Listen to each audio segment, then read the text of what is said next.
Well, but it's the nature of the procession. If you proceed from the source that is a father, then you must be a son and an only son because of the nature of a procession. Have you ever heard the word procession? Well, you see, the word responsible, it's in the word.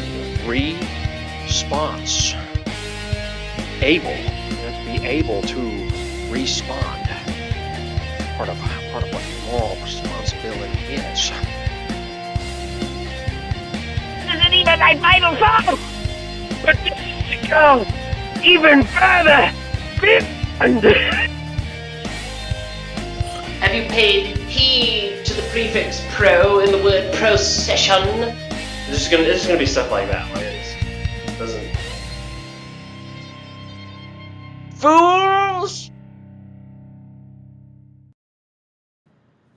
So when people bring up, so you said I'm not granting that there's other Trinity, so to speak, right? Yeah. Maybe. So you're talking about like when someone's like, well, why can't I just believe in a non-Christian Trinity? Yeah. So that's a good question. It really depends on the person, dude. I'm trying to think of how many problems can I list with this. I'll try to go through each of the ways you could respond. Not all of them are equal. Maybe, and this one seems like it's too hard for people to understand, so I don't usually jump to this one. But here's a big problem, right?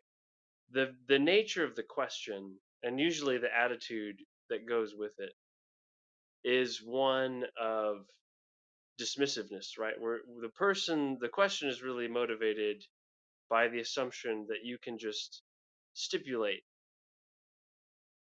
things about God that make sense of the world. Like now that I know the Trinity is needed, I can abstract the Trinity away from Christianity, and now I'm good to go. Okay, well, that assumes that human speculation is a sufficient epistemological resource. But that's just to lose track of the genesis of the idea. Where did you get the idea of the Trinity? Like, how did you come to know that that's something available to even talk about or posit in the first place? Because you stipulate it? That just sounds like subjectivism, right? You could just stipulate that you're what makes everything count in the universe. And when I make an objection, you just stipulate that, well, that doesn't work because you're the one that, right? You can just continue to stipulate and stipulate and stipulate. That's not going to do. That's not a good epistemological resource. The genesis of the idea comes from a historic worldview. So you're going to have to deal with the fact that you're either going to have to argue the assumption behind the question that you can just stipulate these things and it'll be readily clear that that's silly, or I can just respond that, well, exactly because of where we get the idea, right? We get the idea from Revelation, we get the idea from the Bible. That's why you can't just take the Trinity and run away from Christianity. That's one problem. Another problem is like when the person says, I can have a non Christian Trinity, they're relying on vagueness to sound rhetorically strong. Like that is a persuasive, most Christians when they're not very schooled in these things are like, oh no, like why couldn't you do that? Well, what does he mean by a non Christian Trinity? In what way is it non Christian? So you can just put the ball back in their court. Now, oh, we're just going to play games and be the Christian God, and there's no differences except it's just a non-Christian God. Really, no differences except it's non-Christian. That's interesting. What are the differences that make it non-Christian? And whatever he says is just going to open him up to further metaphysical problems, if not other problems as well. But uh, the key to that expectation is just like, look, we know when people start making stuff up on the spot, they're not very good liars. Third problem that's very related to these 2 points came up in the conversation with Tyler, bro. Tyler believes this, and it's so silly. People think that it's easy to come up with a just so story. They think that it's easy to come up with something that's coherent. No, it isn't. Do you know how freaking hard it is?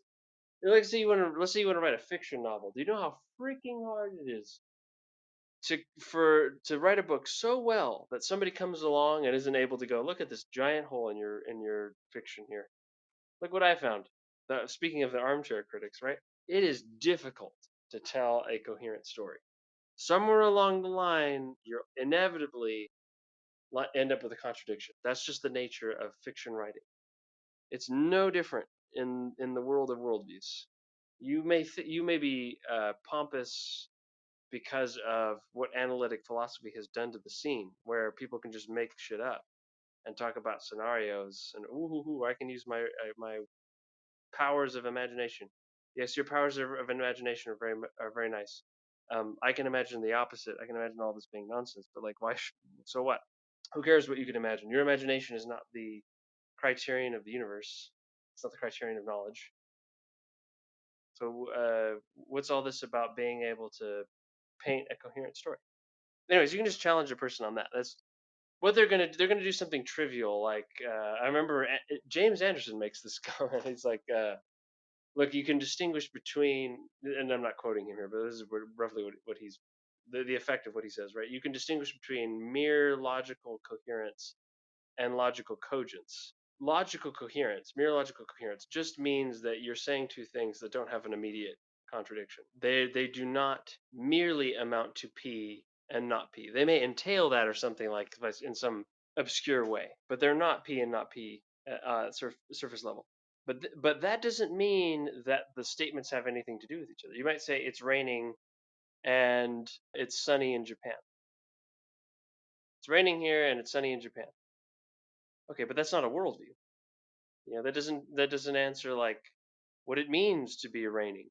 Is the world the kind of place where rain occurs because of natural laws that I can predict? Are when you say that it's raining to me, are you talking to a fellow human being that should respect what you're saying as having meaning? Like there's all this background stuff. This has nothing to do with building worldview. It's just two random statements. They have nothing to do with each other.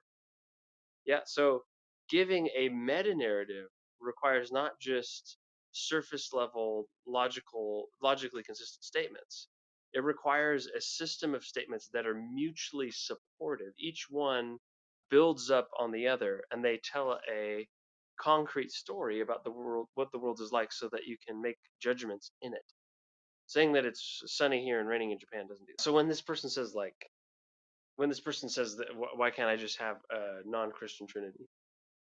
All of this has been to say, like, a third objection lies in the idea that this person is supposing they can just speculate what God is like, and as long as it's coherent, the Vantilian is defeated. But mere speculation is not going to be a sufficient resource, and mere logical consistency of this surface level variety is not going to be sufficient to make a world. You're going to have to say a whole lot more than just there exists a God who is three abstract persons. Something here's yet another objection, dude. When the person does that, they are almost always. I've never seen a counterexample to this. It's technically possible that someone could avoid this, but I'll wager that this is never going to happen among unbelievers. But anyways, they are usually saying, right, that it's a non-Father, non-Son, non-Holy Spirit Trinity. Oh, really? My Trinity is Father, Son, Spirit. So what are you talking about there being a Trinity that's not Father, Son, Holy Spirit? Well, you're just assuming that you can abstract personhood apart from the particularities of being a Father, being a Son, being Holy Spirit. But I wasn't granting that. I was speaking of God's triuneness in this particular variety. So the other thing is just that, like, I find that non-threatening just because the person who makes that kind of objection normally has betrayed that he's missing the holistic story of the gospel.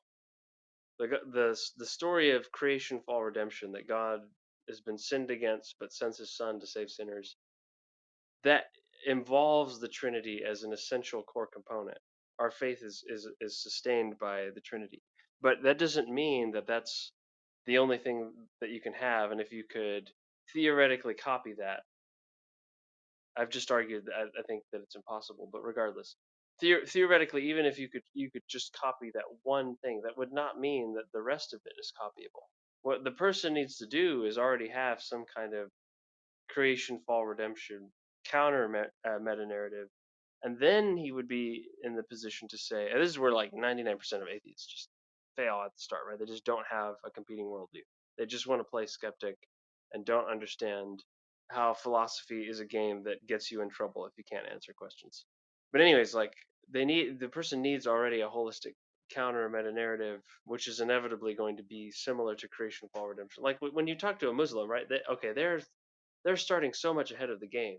It's like you finally met someone on the playground who can fight and isn't just going to pick their nose, because they have a story about what's going on in the universe and how to deal with evil and all that stuff. So like it's just you're just dealing with a different animal.